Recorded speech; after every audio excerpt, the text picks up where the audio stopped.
श्री शिवाय नमस्तुभ्यम। श्रावण मास महात्म्य के 17 अध्याय पूरे हो गए हैं। आज बारी है 18वें अध्याय की।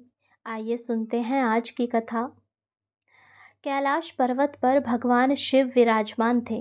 वहां पर सनत कुमार आए और हाथ जोड़कर भगवान से निवेदन किया, हे देवों के देव महादेव, हे त्रिलोकीनाथ, मैं लोक कल्याण के लिए आपसे एक प्रश्न पूछने आया हूँ। इस मृत्यु लोक में मनुष्य अनेक दुखों और कष्टों से घिरा रहता है। उनकी इच्छाएं अक्सर अधूरी रह जाती है और वे हमेशा किसी न किसी चिंता में रहते हैं।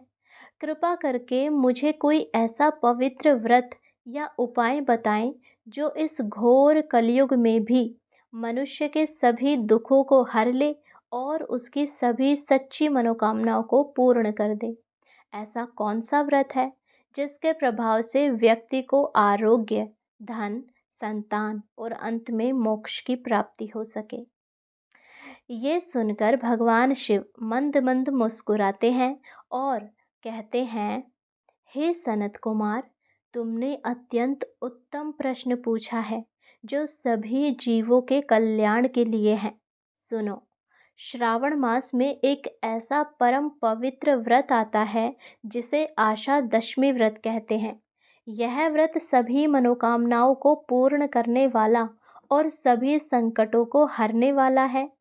इसका पालन करने से व्यक्ति को वह सब कुछ प्राप्त हो सकता है जिसकी वह सच्ची भावना से कामना करता है। इस व्रत से जुड़ी एक प्राचीन कथा जिसे मैं तुम्हें सुनाता हूँ। इस कथा में आशा दशमी का महत्व और उसके पालन की विधि छिपी है। प्राचीन काल में निषद नाम के एक सुंदर देश पर राजा नल राज करते थे। वे बहुत ही धर्मात्मा, न्यायप्रिय और प्रजापालक थे।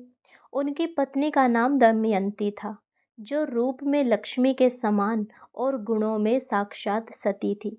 राजा नल और दमयंती सुखपूर्वक जीवन व्यतीत कर रहे थे, परंतु भाग्य का चक्र देखिए। एक दिन राजा नल के भाई पुष्कर ने उन्हें जुए में चुनौती दी। राजा नल जुए में माहिर नहीं थे, फिर भी उन्होंने चुनौती स्वीकार कर ली और दुर्भाग्यवश वे एक एक करके अपना सब कुछ हारते चले गए। अपना धन, अपना राज्य और अंत में अपना सब कुछ। उन्हें अपनी पत्नी दमयंती के साथ राज्य छोड़कर घने जंगल में जाना पड़ा। अब जंगल में वो दोनों बहुत दुखी होकर भटकते रहते थे। उनके पास ना तो खाने को कुछ था और ना ही रहने को कोई ठिकाना था। वे केवल पानी पीकर किसी तरह जीवन बिता रहे थे। एक रात जब वे एक वृक्ष के नीचे विश्राम कर रहे थे, दमयंती गहरी नींद में सो रही थी।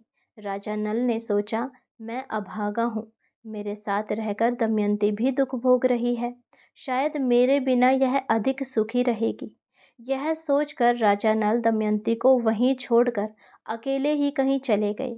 जब दमयंती जागी और अपने पति को पास ना पाकर जोर जोर से विलाप करने लगी, वह घने जंगल में अकेली पड़ गई थी और अपने पति की तलाश में दर बदर भटकने लगी।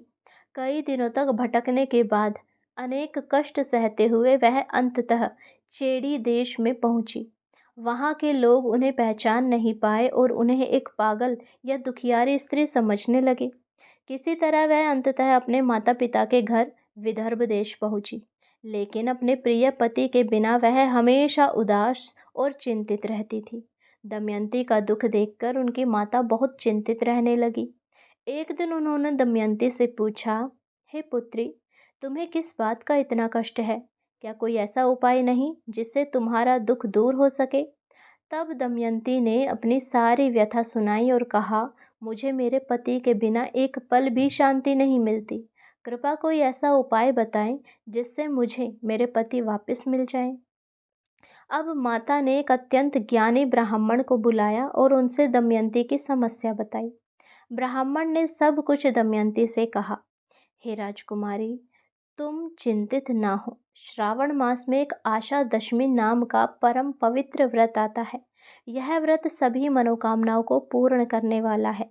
यदि तुम पूरी श्रद्धा और भक्ति से यह व्रत करोगी तो तुम्हारे सभी दुख दूर हो जाएंगे और तुम्हें तुम्हारे पति अवश्य वापस मिल जाएंगे। ब्राह्मण के कहे अनुसार दमयंती ने बिना किसी संशय के पूरे मन और विश्वास के साथ आशा दशमी का व्रत पालन किया। उन्होंने देवी पार्वती की सच्चे हृदय से पूजा की, मन में अपने पति की वापसी की कामना की और व्रत के सभी नियमों का पालन भी किया। इस आशा दशमी के व्रत का अद्भुत प्रभाव से हुआ चमत्कार। कुछ ही दिनों बाद राजा नल को भी अपने कर्मों का फल मिला। उन्हें उनका खोया हुआ राज्य वापस मिल गया और एक दिन सौभाग्य से राजा नल और रानी दमयंती का पुनर्मिलन हो गया। वे दोनों एक दूसरे को पाकर बहुत प्रसन्न हुए। राजा नल ने अपनी पत्नी दमयंती को अपने राज्य में वापस बुलाया और फिर से सुख शांति से राज करने लगे। भगवान शिव ने सनत कुमार से कहा, देखा सनत कुमार, इस आशा दशमी व्रत के प्रभाव से ही दमयंती को अपने पति वापस मिले और उन्हें उनका खोया हुआ सुख भी वापस प्राप्त हुआ। जो कोई भी स्त्री या पुरुष सच्ची श्रद्धा और विश्वास से इस आशा दशमी व्रत का पालन करता है, उसके सभी संकट दूर होते हैं और उसकी सभी इच्छाएं, मनोकामनाएं पूरी होती है। यह व्रत धन धान्य, आरोग्य, संतान और अंत में मोक्ष भी प्रदान करने वाला है। जो भी इस कथा को सुनता है या सुनाता है, उसे भी इस व्रत का फल प्राप्त होता है। यदि आपको ये कथा पसंद आई हो तो चैनल को सब्सक्राइब करें, वीडियो को लाइक करें और आने वाली वीडियो, व्रत और अन्य त्योहारों की जानकारी के लिए हमारे चैनल को सब्सक्राइब करके बेल आइकन दबाएं, ताकि जब हम कथा डालें तो उसका नोटिफिकेशन आपको समय पर मिले और आप हर कथा, हर जानकारी सुन पाएँ और देख पाएँ। हर हर महादेव। जय श्री कृष्णा।